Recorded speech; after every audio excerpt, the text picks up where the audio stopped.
just for that particular vote. So we have to call to order. Oh, okay. All right. All right. I'm with you. Any Mr. Callahan yet?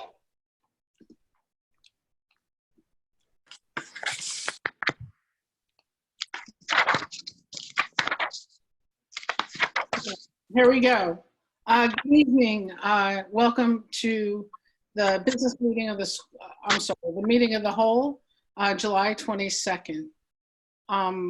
First we'll do, Jeff, you've taken, first we'll do salute to the flag.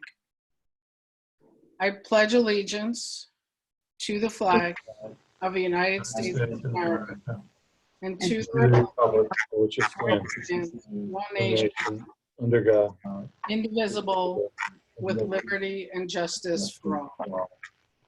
Thank you very much. Mr. Callahan is having Wi-Fi issues. Mr. Cuff, can you take roll call, please? Make sure you have it. I have roll, thank you. Okay. This evening, first matter of business up is the adoption of a resolution for dates of service for Dr. Eric J. Becoats, Superintendent of Schools, and I'll read that to you this evening. Board approval is sought for the adoption of a resolution regarding Dr. Becoats' service dates. PDE requires this document in order to grant Dr. Becoats commission. It simply reads, the Board of School Directors of the William Penn School District elect Dr. Eric J. Becoats to serve as Superintendent of Schools effective July 1st, 2020 with a term ending May 18th, 2025. This is required as Ms. Harbert's retirement date was June 30th. Are there any questions from the Board of School Board Directors? No.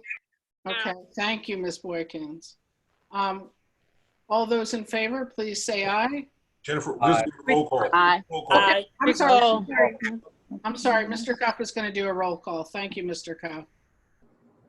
And we need a second as well. I second. Okay, Joy. got it. Thank you.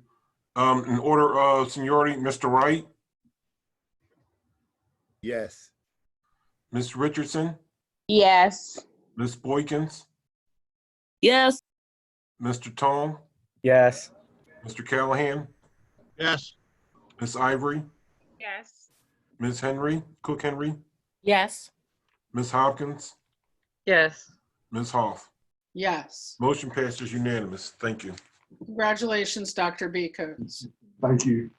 Next on our agenda for the evening is a special presentation by Dr. Becoats on school reopening 2020. Take it away, Dr. Becoats. All righty.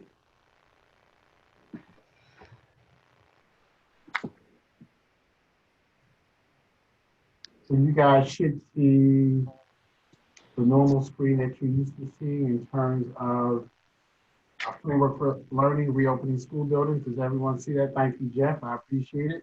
So in our last meeting, which I believe was last week, 15th to be exact, I had indicated to you, to the board, that I would definitely update you as it relates to any update or new information that we've received.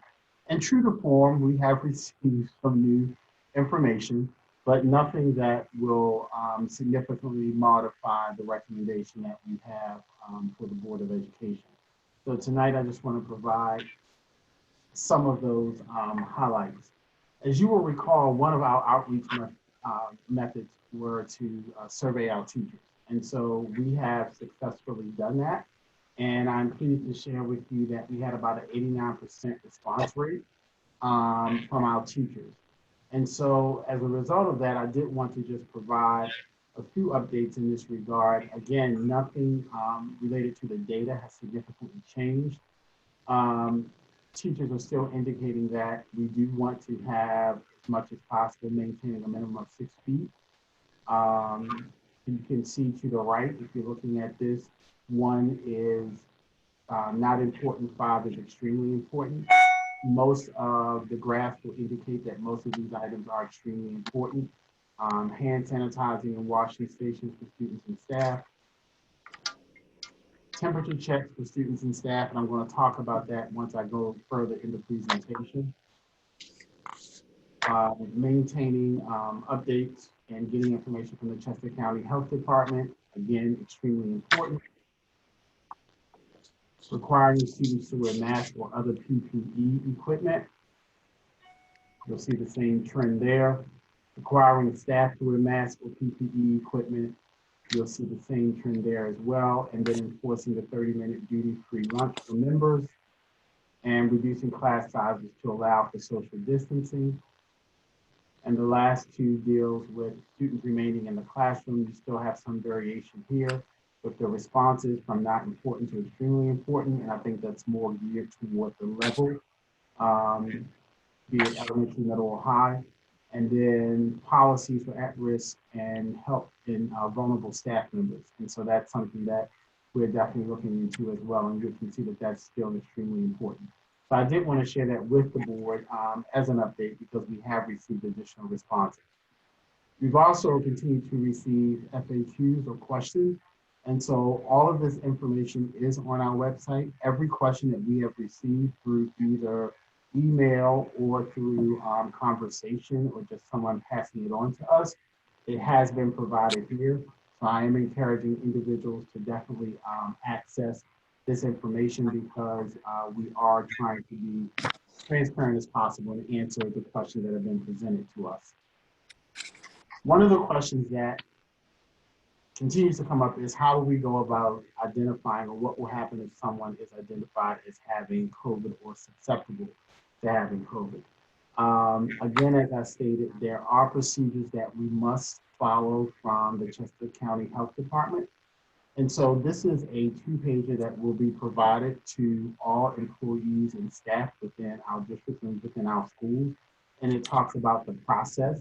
And so nurses will have the primary responsibility at the schools to complete the necessary form, provide that information to the Chester County Health Department. And then the investigation will be taken up by the Chester County Health Department. So the guidelines are such that we will be following all of the direction or all direction from Chester County Health Department. They will be conducting and doing any type of contact tracing, etc. So this is what we have in place. I wanted the board to know that this is nothing different than what we shared previously. We just tried to put it in a format that's easier for our constituents to utilize. At the central office level, Danielle Seward, our Director of Student Services, will be the main point of contact for central office staff. So I wanted to just ensure individuals that there is a process, and this is the process that we will be following. There was also some question about screening. What were we going to be doing? Are we screening students? And based upon the work, as well as staff, based upon a lot of the work that's been done by the pandemic committee, you'll see here that there are various steps. And so we're still encouraging families to do various things at home before the child leaves. For example, check the child's temperature. If your child looks or feels sick, we're asking you, please do not send your child to school, and that's here in this first box. We talk about the fact that all children are expected to wear facial masks on the school bus. Students are encouraged to wear masks while walking or in a car. Then we talk about what happens when you arrive at school. Teachers and staff will be visually observing students to look for any sign of sickness. We are not going to temperature check every student. However, we are going to randomly check students throughout the day. So it's not just going to occur in the morning, it will be throughout the day. Every school staff person will have their temperature checked upon arriving to the school building. So we are now in the process of, if you will, testing out some equipment to ensure that this is what we will be putting in all of our school buildings to ensure that staff will be able to take their temperature. And it's a system in which basically you just walk up to the machine, it takes your temperature, and you continue moving on if your temperature is within the acceptable range. Within the classroom, we are going to be asking teachers just to do a quick 3-question, if you will, survey of students during maybe morning meeting. And I'm right here in this box. How's your health? Is anyone in your home sick? Have you been around anyone who doesn't live with you who is sick? Just another way of us putting some precautions in place.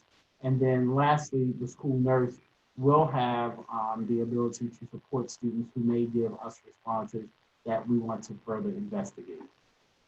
So I did want to share that in reference to screenings.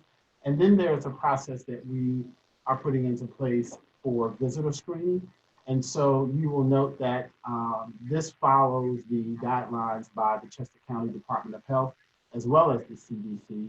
And so we're asking 4 simple questions in regards to your activities within the last 14 days regarding flu-like symptoms, contact with anyone who's experienced a cold, flu-like symptoms, anyone exposed to COVID, and then asking them about anyone that you live with or any of your travel plans within the last 14 days. Do they meet, or were you in a place that was restricted as identified by the Pennsylvania Department of Health? So based upon their responses, we will take the appropriate action. If they've answered no to all of these questions, we are allowing them to enter the building, continue social distancing. If they answered yes, we are informing them that they cannot enter the building. However, before leaving the area, we are going to work with them by telephone to address any concerns or questions that they may have. So what else has come up in the area of research and findings? Most of us know that the Pennsylvania Health Secretary did issue a mandate for face coverings. And so we have been informed that we are now required to include this mandate as a part of our health and safety plan. And one of the things that I did want to highlight in section 2, where it speaks to face coverings required, it is required if you are outdoors and unable to consistently maintain a distance of 6 feet from individuals who are not members of your household. B states in any indoor location where members of the public are generally permitted, which I think directly relates to us as a school. Speaks to waiting for, riding on, driving, or operating public transportation or paratransit, or while in a taxi, private car service, or ride-sharing vehicle. So these are some of the areas that really relate to the face covering and why we are trying to ensure that we follow that mandate exactly. So this is something that we had to include or will be including with our health and safety plan. The Pennsylvania State Education Association, most of you may know that the PSEA has urged the governor to begin planning for online instruction. So what does that mean?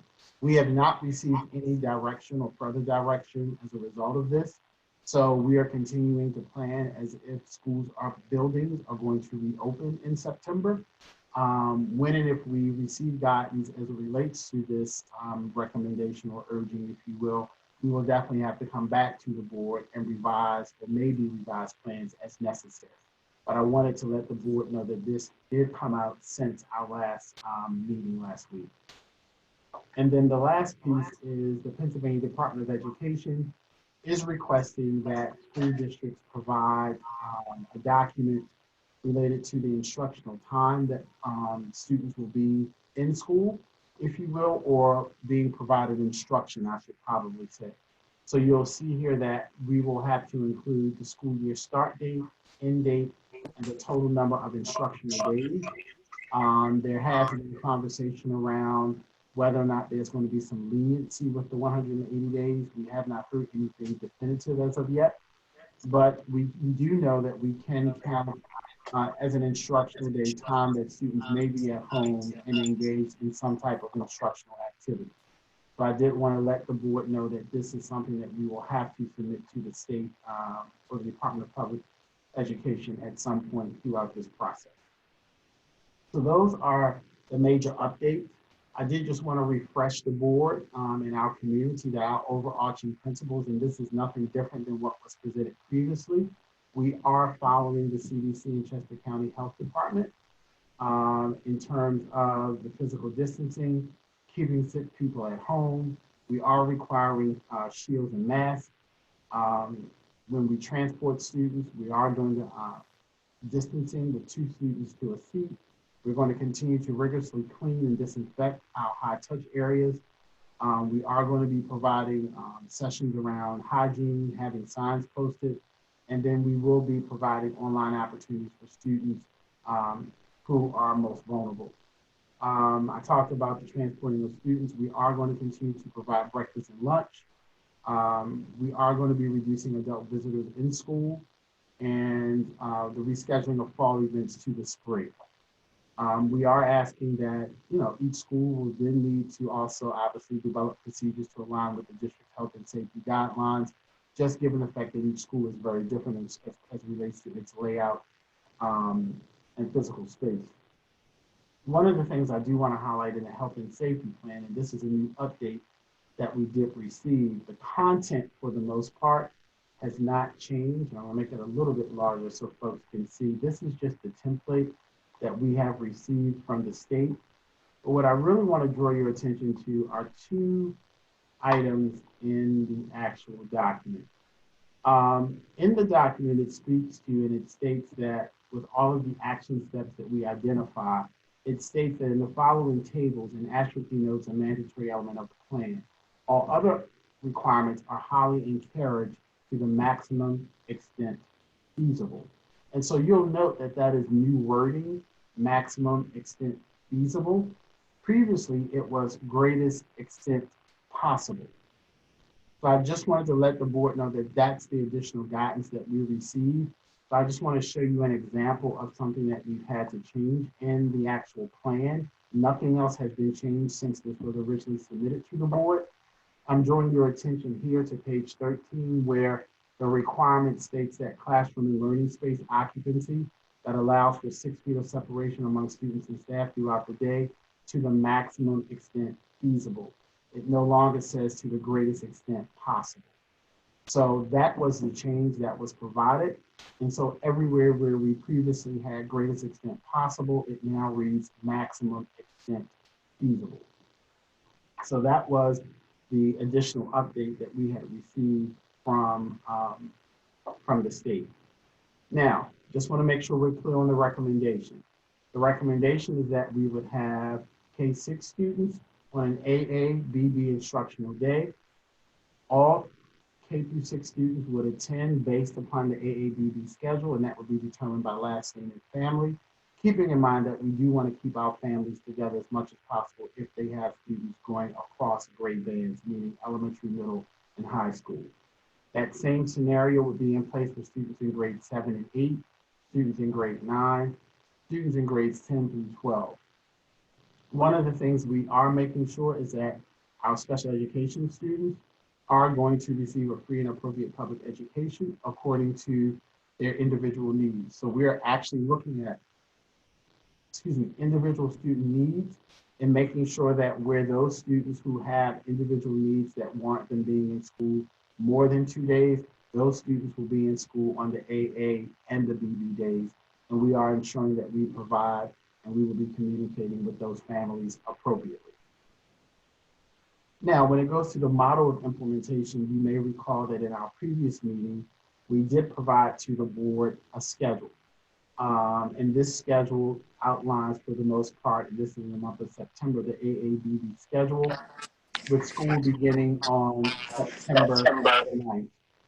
And with this model, we did have on Wednesdays being the day for cleaning, PD, as well as office hours. You'll note that in the next option, we are doing something a little different, but wanted to make sure that the board saw one, the original option, and then this is option 2, in which school would actually begin on the 14th instead of the 9th. And you may be asking, why are we doing that, or why would we recommend that? As we went back and looked at the number of in-service days that we have, and that's professional development days for teachers and for staff, we wanted to make sure that we would be able to provide enough time to go deep within a few areas rather than trying to cram a lot of information in within 2.5 to 3 days. So there was some thinking, and we had conversations around extending the date to begin school, or extending our supportive teachers and staff members by providing more in-service up front, so that we're better able and capable to effectively support our students on day one.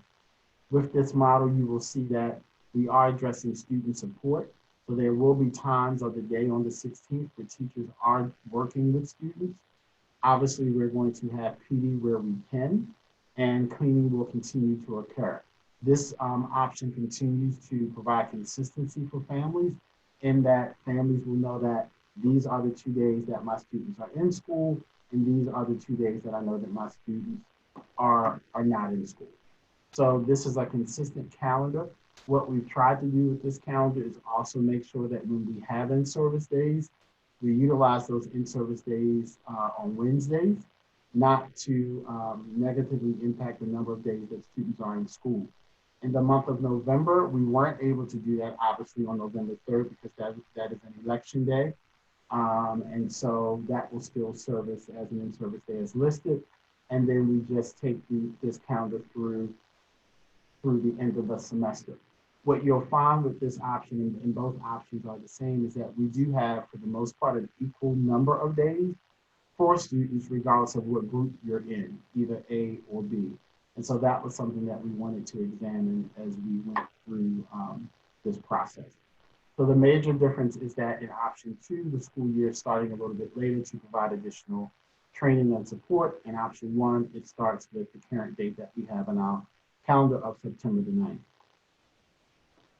Our planning assumptions have remained the same for students, for teachers and staff, transportation, food services, as well as facilities. All of these groups have looked at the plan, and we feel as though that the planning assumptions will be able to be implemented with fidelity. Again, what are the next steps? After next Monday, we will be coming back to the board as it relates to various policies. There is I'll say a Word version of this plan, but we want to make sure that we have final information within that Word version. So that's a document that will basically be representative of the PowerPoint. And then when we talk about communication with staff in the community, there are 3 areas I did want to highlight here. One, we will be following up with teachers. We do have a draft survey that we're continuing to work on that we will provide for teachers so that we can get a better understanding as it relates to their thinking in terms of, yes, I'm definitely coming back. Please consider me for cyber. I have an underlying health condition. And we will continue to work with them based upon the guidelines that we have in place. And Mr. Connolly is outlining, if you will, a process for us to do that. We will do the same for families because we do need to make sure that if there are individuals who want to register for the Cyber Academy, there's a process for doing that. And so we will outline that process. And again, we will be wanting to serve students in grades K through 12. And the other item that I would like to share just is that we are going to have to invest in our Cyber Academy right now. We know that there's some additional work we need to do in that regard to improve our infrastructure, and we're going to do that to ensure that we're able to support our families within the next couple of weeks. We will continue to work on getting all of our facilities COVID ready. I spoke to the school calendar, and then we will be speaking about grading parameters as well.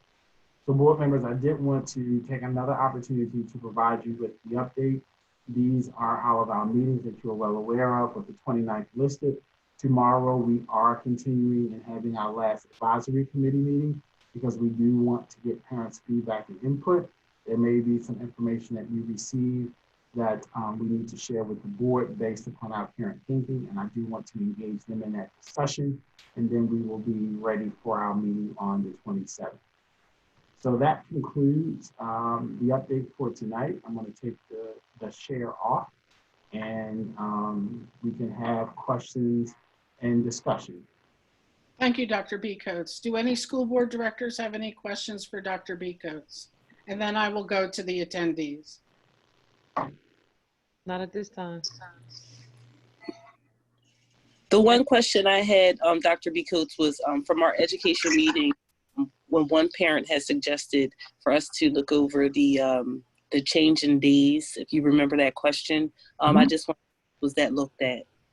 It was, and so that's when we decided to make sure that there was consistency with the days, so that if a student is in school Monday, Tuesday, that would definitely help with the daycare and the planning.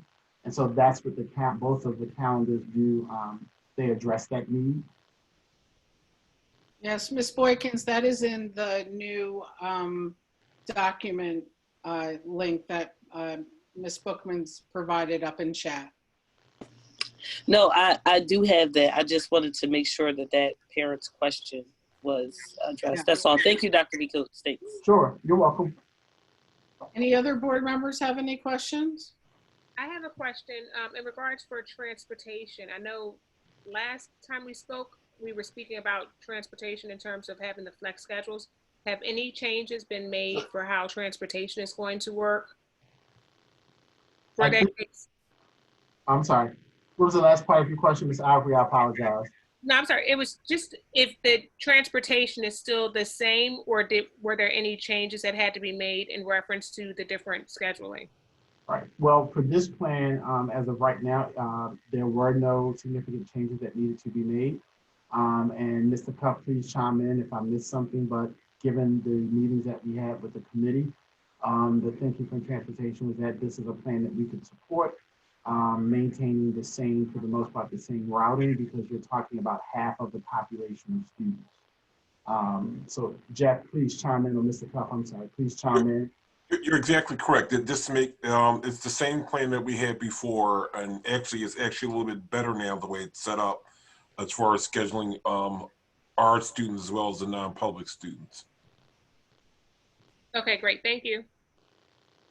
Any other questions from school board directors? No. Thank you. Any hands for attendees? Okay.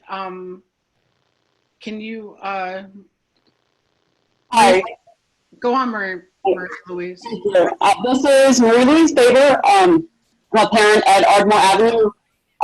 First off, I have to say I'm really touched with how much you guys have been putting effort into this and how, like, all the changes since last week's meeting. I'm really moved at that. So I really appreciate this. I realize how difficult and a thankless job this is. So that's been heard. My question is, what is the change in the 6-foot distancing statement? What's the difference in the wording, possible versus feasible, and how does that change what's going to happen in the buildings? Excellent question. From our perspective, it is not going to change what we do. Our goal is to make sure that we can meet 6 feet. Where we cannot, we are, I would just say, dedicated to making sure that we come up with some creative solutions. That's why we are doing half of the population, because we think that in most situations, we will be able to do that. We know that there may be some classrooms where we cannot. And so as we go through each building and look at the setup, we will try to make modifications as necessary. One of the things I shared earlier was that some classrooms may be having classes in another location versus the traditional classroom that they've had it in. So again, we're going to have to be very creative with how we utilize our space and trying to ensure that we maintain that 6 feet. Great. Thank you, Dr. B. Coates. Anything else, Marie Louise? No, that's it. Thank you. All right. Thank you for coming on. There's a question in chat from Ms. Miles. What have you decided for children that need services, speech, OT, etc.? So again, we're going to look at the students' special ed IEPs and make determinations based upon that. So we have already communicated, I believe, with our principals in terms of who those students are.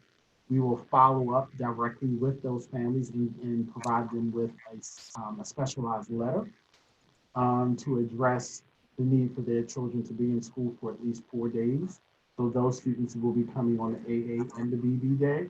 And that is going to be our way of doing more of a one-on-one approach to support those students. So again, we don't want to say carte blanche is every special education student. We're going to really look at your need, what your IEP indicates, and then provide the support for you from that perspective. Thank you, Dr. B. Coates. Any other attendees have any questions on Dr. B. Coates' presentation? Ms. Huff, I just see someone saying, will these documents be made available? Ms. Bookman, correct me if I'm wrong. We put the link in chat, correct, to the presentation?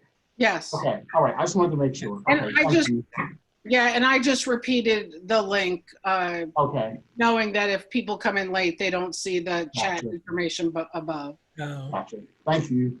Yeah, thank you, Ms. Miles. Any other attendees have any questions for Dr. B. Coates? Okay. Hearing none, we'll go through our agenda for next week's business meeting on July 27th. And I'll keep an eye on the chat in case Okay, thinks of a question. Okay. Community relations. A1, school reopening information available. A2, online registration for the 2021 school year. Everything's online now, so if you need help, just ask. A3, mandatory re-registration required for high school freshmen. Note those dates, beginning Monday, September 28th and ending on October 30th. So you don't have to have it done before school starts this time. Thank you, administration. But you do have to have it done between September 28th and October 30th. Registration for ACT and SAT exams. Please note those dates, although I believe an ACT was just canceled this weekend late. That's not a William Penn issue, that's a College Board issue. And A5, summer office hours. Do note we're open 7:30 to 4:45, Monday through Thursday. School district offices are closed on Fridays. Do note when you come in, you'll have temperature checks, face masks is required, and we will be practicing socially distancing. Do any school board directors have any questions on the community relations agenda? Jennifer, you got A6 and A7. Oh, I'm sorry. I see a blank space and I run. A6, free meals for children. The same sites, Monday through Thursday. And don't forget A7, Farmers to Families Food Box Program on Thursdays at Evans Elementary and Penwood Middle. Come get a food box from Common Market and have lunch. Okay, now, any questions from school board directors on the community relations agenda?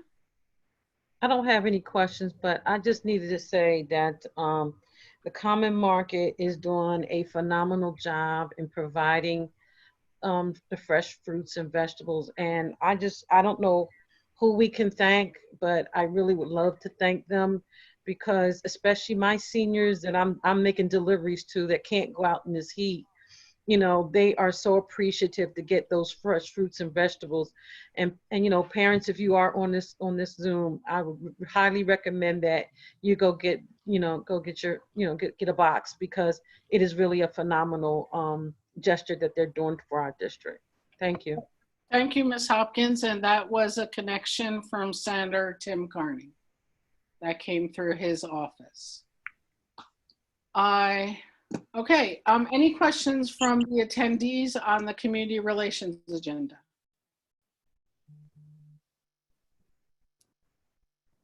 Okay, seeing none. Slaughter family, I will get to your question ASAP. Ms. Boykins, Education Committee agenda, please. Okay. B1, adoption of plan for school building reopening. School building reopening plans have been developed. Health and safety plans will serve as guidelines for all instructional and non-instructional school reopening activities. The Pennsylvania Department requires the William Penn School District Health and Safety Plan be approved by the Board of School Directors, posted on our publicly available website prior to the reopening of school.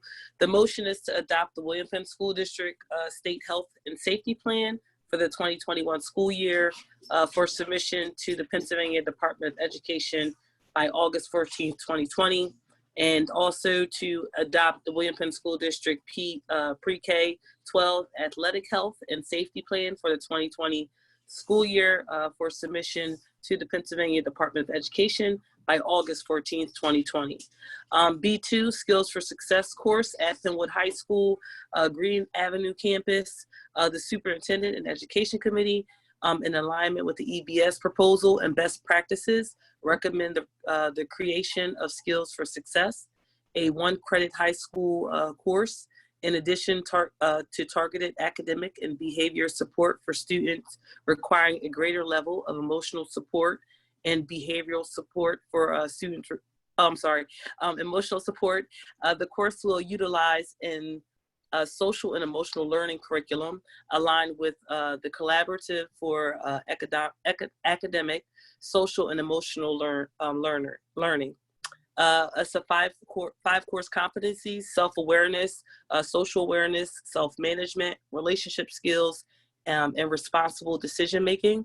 The Skills for Success course will further motivate and engage students by making explicit real-life connections to post-secondary outcome.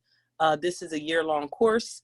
The motion is to approve the creation of the Skills for Success course as described above to be offered to students at Penwood High School, Green Avenue campus as recommended by Superintendent and Education Committee. B3 is the Penwood High School 2020 fall schedule, and the motion is to approve the Penwood High School 2020 fall schedule as per attachment EDUC. And that concludes my report. Thank you, Ms. Florence. You're welcome. Any school board directors have a question on the education agenda? I don't have a question. I just wanted to say thank you to Dr. B. Coates and our special education committee that put together our program because I think it was very good. It's just a very good thing, and just want to thank you for all your efforts from that department. Thank you, Ms. Florence. Any other school board directors? Hearing none. Attendees? Raise your hand or, okay. Dr. B. Coates, there was a question in chat from the Slaughter family. Are students registering for cyber school, or is registration just for new recruits?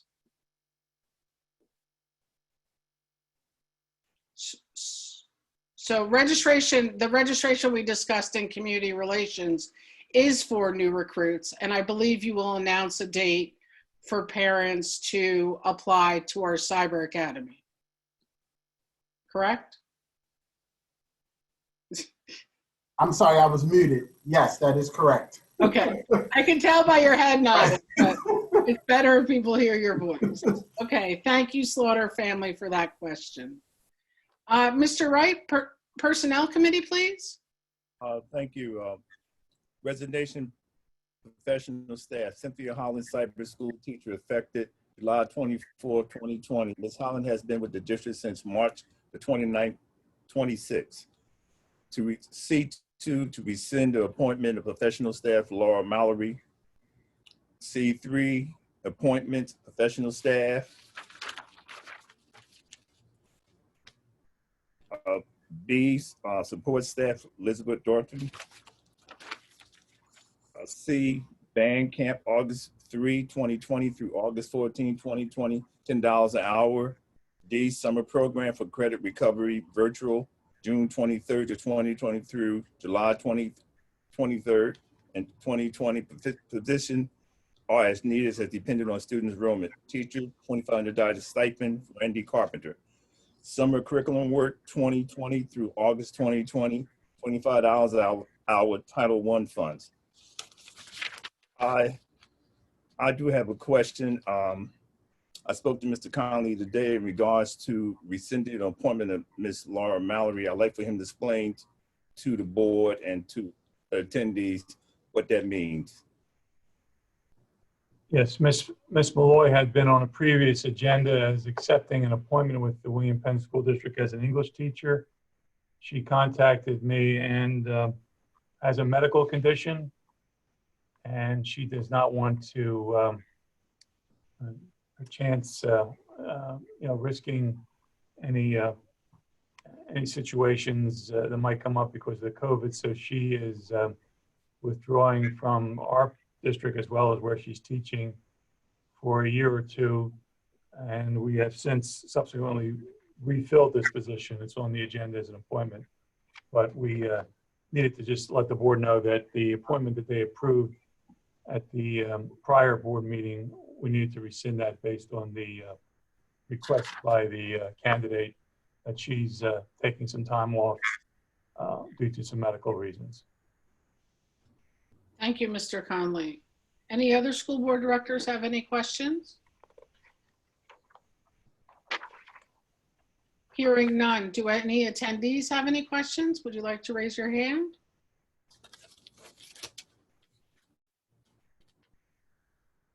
Okay, none at this time. There is no property committee agenda at this time. Mr. Tong is contacting administration for a meeting sometime in August. Budget and Finance Committee agenda, E1 Treasurer's Report, E2 List of Bills. Do any school board directors have any questions on the Budget and Finance Committee agenda? Hearing none. Do any attendees have any questions about the Budget and Finance agenda? Okie dokie. Policy Committee agenda. There are no Policy Committee agenda items at this time, although Ms. Hopkins will be scheduling a meeting soon for our COVID-related policies. Madam President, if I may. Yes. Purpose of the meeting, we're having a meeting on August the 19th at 6:30 p.m. The purpose of the meeting, wait a minute, I am so sorry. My apologies. The purpose of the meeting is to review proposed changes to existing policies in light of COVID-19. The proposed changes will support the district's efforts to be accountable to federal, state, and county health and safety regulations. As we continue to prepare for school opening in September, we want to make sure that all of the procedures and the practices we implement are aligned to those policies. So that's the purpose of the meeting, and it is again scheduled for August 19th at 6:30 p.m. Thank you. Thank you, Ms. Hopkins. Any questions from the Board of School Board Directors on the policy agenda?